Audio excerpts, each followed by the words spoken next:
జల్పల్లిలో సంచలనం. ప్రముఖ నటుడు మోహన్ బాబు నివాసం ముందు ఆయన కుమారుడు మంచు మనోజ్ ధర్నాకు దిగారు.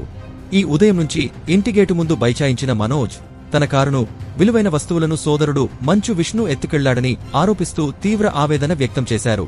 నాకు ఎక్కడా ఇల్లు లేదు, ఈ ఇంటికి రాక తప్పలేదు అంటూ మనోజ్ వాపోయడం గమనార్హం. ఈ ఘటనతో జల్పల్లిలో ఉద్రిక్త వాతావరణం నెలకొంది. మోహన్ బాబు నివాసం వద్ద భారీ బందోబస్తు ఏర్పాటు చేసిన పోలీసులు ఇంటికి కిలోమీటర్ దూరంలో చెక్ పోస్టులు ఏర్పాటు చేసి భద్రతను కట్టుదిట్టం చేశారు. నిన్న నార్సింగి పోలీస్ స్టేషన్లో మనోజ్ ఫిర్యాదు నమోదు చేసినప్పటికీ ఈ రోజు ఉదయం ఇంటిగేటు తెరవకపోవడంతో ఈ ధర్నాకు దిగినట్లు తెలుస్తోంది.